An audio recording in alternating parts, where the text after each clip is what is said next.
To the NFL and some berries burning questions heading into the NFL draft. Field Yates, what pick by the Cowboys would you consider an A+? How bad about Tyrone McMillan, the wide receiver from Arizona, 6'4", 219 pounds. It's an outstanding catch radius. The Cowboys need more juice on this offense opposite of CD Lamb. I think T-Mac would be a good fit there at number 12 overall. I do think there's a chance he gets there. By the way, just a pedestrian 40 time at his pro day, somewhere in the range of 4.53 to 4.57. But McMillan does so much else at a very high level that he can more than offset that average 40 time. Given that size, too good of a player to pass up. Do I get more time? Draft might be when the Cowboys. No, I'll go in there. I'll take your time. I'm fine with that. When the Cowboys are on the clock and everyone's seeing running back and wide receiver and all the mock drafts, what if they do what they've done before and they just go interior offensive line? I've got Tyler Booker, the big fella out of Alabama, going 12th overall to the Cowboys. They lose Zach Martin, a huge piece of their offense, one of the leaders, and Booker is an all-world locker room guy and team leader. I have them taking Booker, the offensive guard, over Hampton, the running back, and McMillan, the dazzling wide receiver.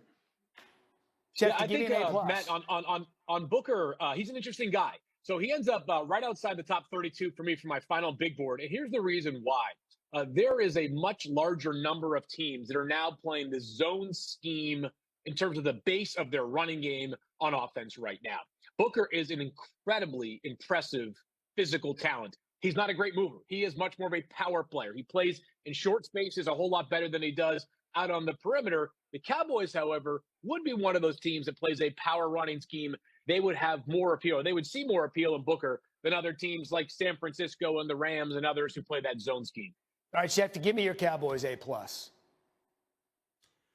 Well, Jerry Jones pulls off the type of trade that he's talking about making. Yesterday, Jerry Jones is making lots of noise about the Cowboys having potentially a major trade in the works. Now, I don't know what major trade is out there. They're not trading Micah Parsons. We'll see if they can trade for another player. But if Jerry is right, and if this team can execute a major trade, that would seem to impact who they would and wouldn't be targeting early on. Let's see if the Cowboys can make something like that happen. The one thing you can guarantee, the Cowboys will give us A+ entertainment, no matter how they go about it coming up in the draft. All right, Barry's burning question number 2. We talked about the volatility of this quarterback market and where some of them might fall. The question is this: will they do the right thing as we look at Peter Schrager's mock draft that was released this morning? But in terms of the Giants and what they'll do, are they going to take a quarterback or will they not? So Field Yates, will they do the smart thing and pass on a quarterback at 3?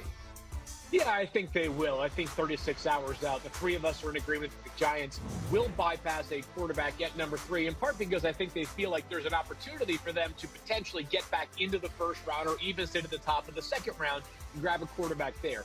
The more important part here is that Abdul Carter, who we believe will be available at pick number 3, is to me one of the 2 best players in this draft, and it's not particularly close. 12 sacks this past season. He was outstanding. His 4 of his 5 highest pressure games in this past season came against ranked teams. He had 7 pressures against Notre Dame when he was playing with basically one shoulder. He's a game wrecker. Yes, the Giants had a solid pass rush last year, but go find an NFL team that has enough pass rush.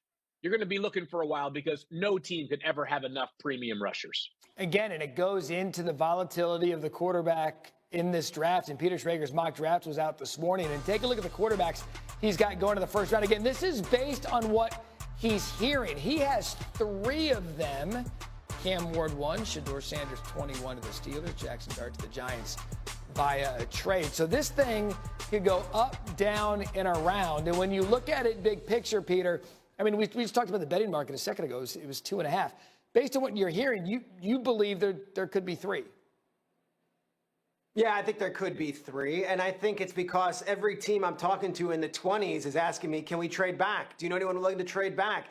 At some point, the value will be there for one of these teams that needs a quarterback to just trade up. You're not going to have to give up next year's first round pick to move up to 26 or 27 or 28. And in the Giants case, I know it was a priority this offseason for John Mara to look at to his guys and say, we're getting out of here with a young quarterback at some point. They have Russell Wilson, they have Jameis Winston, they have Tommy DeVito.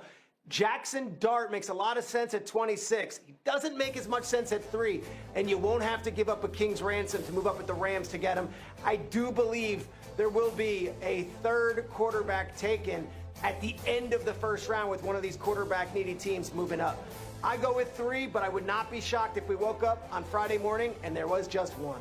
Yeah, Adam, when we look at the quarterback prospects, I mean, this is a year where we're light on top flight, bona fide first-round quarterback prospects, but yet we know teams talk themselves into saying, look, I got to grab this quarterback in the first round. What do you believe will happen with the number of quarterbacks taken in the first round? Well, we got a few issues here, Matt. Number one, I think Peter's talking about the idea of 3. He wouldn't be surprised at 1. The real question will be, where does the second quarterback go? If Pittsburgh bypasses a quarterback at 21, Shedeur Sanders, and doesn't take him, I don't know that somebody's trading up, and we may see 1 go, and then this rush of quarterbacks on Friday night where there's the potential to be more quarterbacks picked in the first 10 picks Friday night than there are in all 32 picks Thursday night. The Cleveland Browns are scheduled to pick 33, opening pick Friday night. The Giants are right behind them, 34, second pick Friday night. The New Orleans Saints are pick 40 Friday night. And so there are 3 teams. And by the way, we're talking about 5 quarterbacks here. Cam Ward, number 1 to the Titans. But then there's Shedeur Sanders, Jackson Dart, Tyler Shuck, and of course, Jalen Milroe.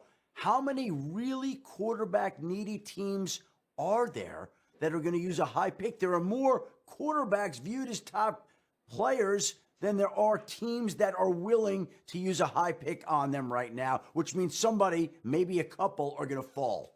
Field.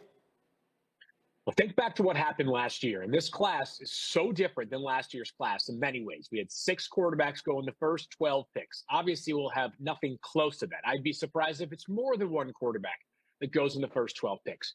But it was what happened after those 12 picks that could be pertinent again this weekend. Following Bo Nix going to the Broncos at number 12 overall, the next quarterback did not go until Spencer Rattler in the 5th round. It was the largest gap between quarterbacks ever in the common draft era. I'm not saying we're going to have a 100 pick gap. I am certainly not saying that. But Schefter's point about the number of teams that actually need a quarterback is pertinent, because if there's 5 seats on the dance floor and 5 quarterbacks, maybe they go early. But if there's only 4 teams in the quarterback market, somebody's going to potentially be left out and could have a long wait on Friday night. Yeah, to me, that's going to be the one thing we watch. Schrager, it's got to be quick. I was going to say real quick, the Saints have the 9th pick, and none of us are thinking the Saints go quarterback. And so we've got defensive linemen and offensive linemen. And we're like, yeah, that makes more sense. That tells you a lot about this class and just where these guys are. And therein lies the mystery. We'll see when the draft begins tomorrow night, 8 p.m. Eastern on ESPN. We'll have every pick once again on ESPN. It's going to be hosted by Granny. He's out there right now. It's also available on the NFL Network and ABC's coverage. Focus on the prospects' journey to the draft. Cannot wait. Questions will be answered in just over 20.